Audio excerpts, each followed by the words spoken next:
सो hello बच्चा party, welcome back to STVG and this Sandeep भैया। और गाइस आज है यूपी टेक काउंसलिंग का रिजल्ट का डेट। और हम लोग वैसे भी सुबह से क्या थे, नहा धोवा के बहुत सारे अपने मेंटर लोग नहा धोवा के लैपटॉप लेके सुबह से बैठे हैं कि भैया कब बच्चों का रिजल्ट आने वाला है और क्या मिलने वाला है, फटाफट देखा जाए और चॉइस में अल्टरेशन कैसे करना है, क्या करना है, थोड़ा आगे की स्ट्रेटेजी बनाई जाए। और बहुत सारे बच्चे सुबह से बोल रहे हैं भैया रिजल्ट कब आएगा, रिजल्ट कब आएगा। देखो एक ट्विस्ट है, थोड़ा ट्विस्ट के बारे में सुन के जाना, फिर अपन लोग बैठ के रिजल्ट चेक करेंगे। देखो यार गाइज, इस साल जो ट्विस्ट मैं बताने वाला हूं उसका सीधा असर आपको कट ऑफ पर देखने को मिलने वाला है। बिकॉज आप ये देखो, अभी एक बच्चे ने, अब देखो मेरे 50% से 60% इन्फॉर्मर जो है वो तो अपने बच्चे ही हैं। अभी एक बच्चे ने फटाफट मेरे को शेयर किया था मॉर्निंग में, है ना।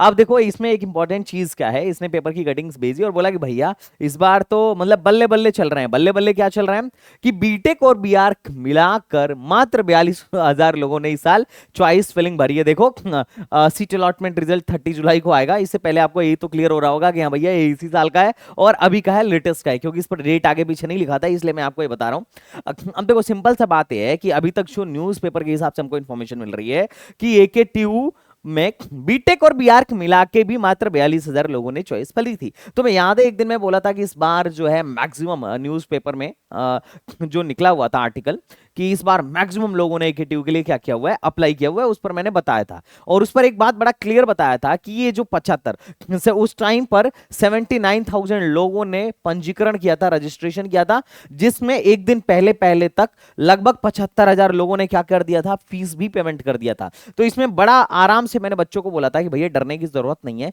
ये 3 लोगों का है। एक तो जेईई मेन वालों का भी है, इसमें ऑलरेडी अदर स्टेट वाले भी इंक्लूडेड हैं, प्लस सीयूईटी से भी इस साल एडमिशन होगा बीटेक प्रोग्राम में, और 10+2 से भी इस बार एडमिशन होगा बीटेक प्रोग्राम में। तो इन तीनों का मिला के टोटल 79,000 लोगों ने, लगभग 80,000 मान लेते हैं, 80,000 लोगों ने क्या किया था उस टाइम तक पंजीकरण किया था। लेकिन मैंने क्लियर बोला था कि भाई ये पूरी की पूरी जो जनता है वो राउंड 1 में ही नहीं बैठेगी, क्योंकि ये लोग सीयूईटी और 10+2 वाले तो स्पेशल राउंड में बैठेंगे।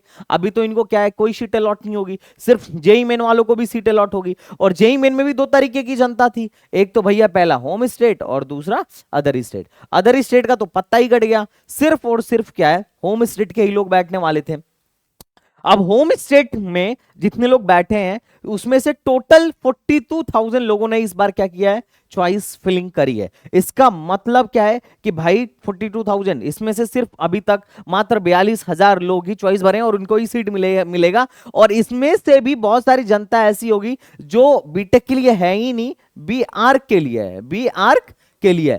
तो बीआरक वाली जो जनता है वो तो अपनी हट गई।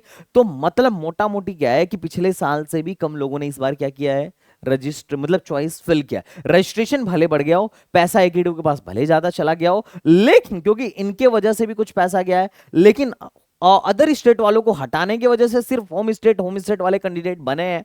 अब होम स्टेट कैंडिडेट वालों में ही सिर्फ अभी फाइट होने वाली है।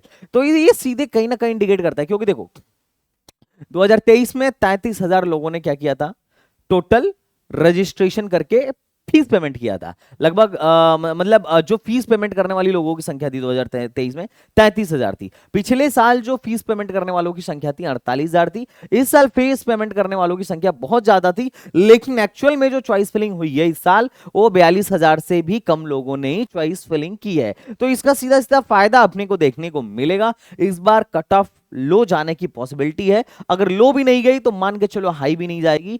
2024 से तो हाई नहीं जाएगी। अब देखो 2023 से तो कंपेयर अपन नहीं करेंगे, क्योंकि 2023 में क्या था, जीरो सेशन लगने की संभावना थी एकेटीयू में, और जीरो सेशन लगने की वजह से क्या हो गया था, कट ऑफ काफी लो चला गया था। और इस बार अगर तुमने एक पैटर्न नोट किया हो तो तुमने ये देखा होगा कि आईपीयू में लो कट ऑफ थी, ट्रिपल एमयूटी में लो कट ऑफ थी, एचबीटीयू में लो रैंक तक एडमिशन हो रहा था। और चांस ये है, बहुत हाई चांस है कि इस बार एकेटीयू में भी बड़ा लो रैंक तक एडमिशन हो। वैसे भी एकेटीयू में ज्यादा ढंग के कॉलेजेस बड़े कम है, जो ठीक ठाक कॉलेजों की संख्या है वो बड़ा कम है। अब ये बात तुम समझो कि इस बार देखते हैं, वैसे भी एक्सपेक्टेशन ये है कि भैया कट ऑफ बहुत हाई नहीं जाएगी, कट ऑफ लो जाने की पॉसिबिलिटी है।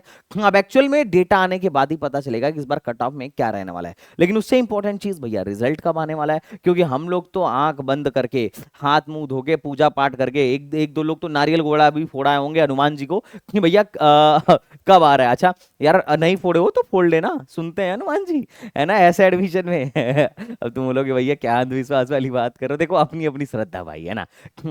पहले के राजा महाराजा भी युद्ध करने जाते थे ना, गोला फोड़ के जाते थे कि हाँ भैया हनुमान जी हेल्प करिए।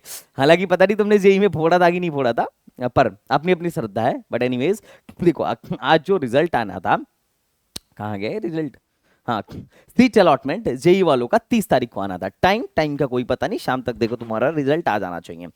रिजल्ट आने के बाद जिनको सीट मिलेगी, टोटल तुरंत पैसे जमा करने हैं। अगर पैसे नहीं जमा किए 1 तारीख तक तो सीट हाथ से गई, उसको कोई नहीं रोक सकता है। और साथ ही साथ काउंसलिंग से भी किक कर दिए जाओगे तुरंत, है ना। तो अगर आप चाहते हो कि किक ना किया जाए, काउंसलिंग से तुम्हें बाहर ना भगाया जाए, तो कायदे के साथ 20,000 12,000 का व्यवस्था अपने अकाउंट में कर लो। जैसे ही 12,000 SC ST, बाकी लोगों को 20,000। तो जैसे ही आपको सीट अलॉट होगा, आपको तुरंत जाके पैसे जमा करने हैं और साथ ही साथ विलिंगनेस भी सबमिट करनी है। हर राउंड के रिजल्ट के बाद आपको चेक करना है, पैसा जमा करने की जरूरत हो तो करना है और विलिंगनेस सबमिट करना है। वैसे तो ऑलमोस्ट हर राउंड के रिजल्ट्स के बाद संदीप भैया तुमको लाइव या फिर यूट्यूब वीडियो के माध्यम से कुछ ना कुछ समझाते हुए मिल जाएंगे, तो तुम उसकी टेंशन मत लेना, वीडियो के साथ बने रहना। और अगर पहले राउंड में इन केस किसी को सीट नहीं मिलता है तो टेंशन मत लो, प्रोग्राम अपना STBC बना हुआ है। और अगर मिल जाता है तो क्या करना है, तो सी प्रोग्रामिंग का कोर्स लेना है और बैठ के चुप मार के सी प्रोग्रामिंग सीखनी है। कॉलेज में जाने से पहले पहले एक लैंग्वेज आपके पॉकेट में होना चाहिए। ये बात आपको समझ में आ गया। नहीं मिला तो क्या करना है, प्रोग्राम लेना है, क्या समस्या रही, क्यों नहीं मिला, बैठ के मैं ऑडिट करूंगा, अगले राउंड में सीट मिल जाएगी। Don't worry for that. तो आपको उसकी टेंशन नहीं लेनी है। तो जितने भी लोग यूपी टेक काउंसलिंग प्रोग्राम में, बहुत बढ़िया, आपने बहुत बढ़िया काम किया, आपके साथ बहुत अच्छा लगा। और जो लोग नहीं है आप भी आओ, कोई टेंशन वाली बात नहीं है। और बाकी सी प्रोग्रामिंग सीखना स्टार्ट कर दो। तो चलो फिर देखते हैं इस साल का कट ऑफ क्या रहता है। जैसे ही रिजल्ट आएगा, कट ऑफ एनालाइज करके आपके सामने जरूर लेके आऊंगा। तो चलो बच्चा पार्टी, मिलते हैं फिर नेक्स्ट वीडियो में। तब तक के लिए बाय बाय, टाटा एंड जय Hind. Thank you so much.